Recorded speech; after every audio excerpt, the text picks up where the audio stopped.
Hi, I'm Max McGuirk, and this is my Tough Enough audition tape.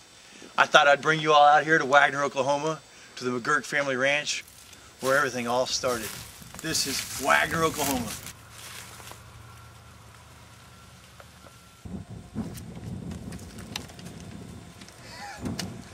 What's up? Hey, how are you?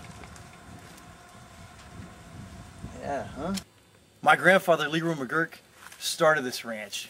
He started this ranch after making a name for himself in wrestling, with a national champion wrestler for a grandfather who became one of the biggest promoters in all of professional wrestling. His daughter, my mother, became the first female ring announcer for WWF for the better part of a decade. So just to say the least, wrestling is in my veins, you know? Just going, you know? Just another day. Another day of life. You know, growing up, it's kind of different because all of my friends, we all watched wrestling on TV and we idolized the stars, but the difference between me and them is the fact that I was in the locker rooms with all these guys, George the Animal Steel, Macho Man Randy Savage, Hulk Hogan, and my sister and I'd be running around in the back and having fun, and most of these people treated me like they were their, aunts and uncles, so I always had this connection to the wrestling business. Like, I wasn't sure if I actually wanted to be a wrestler when I grew up. I wasn't sure what I wanted to be, but I always had this connection. So going through high school, I was a 4-star athlete, baseball, wrestling, track, and football. After graduating high school, I went to college and I graduated in 3 years. I paid for college myself.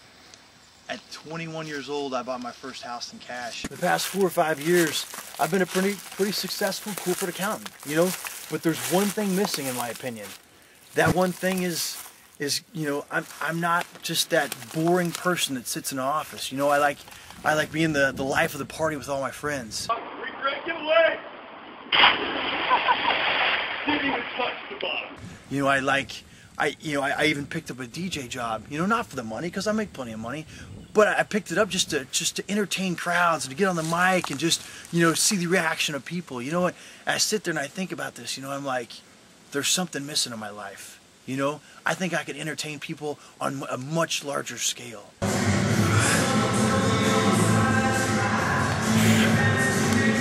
But the one thing that's always been in the back of my mind is wrestling.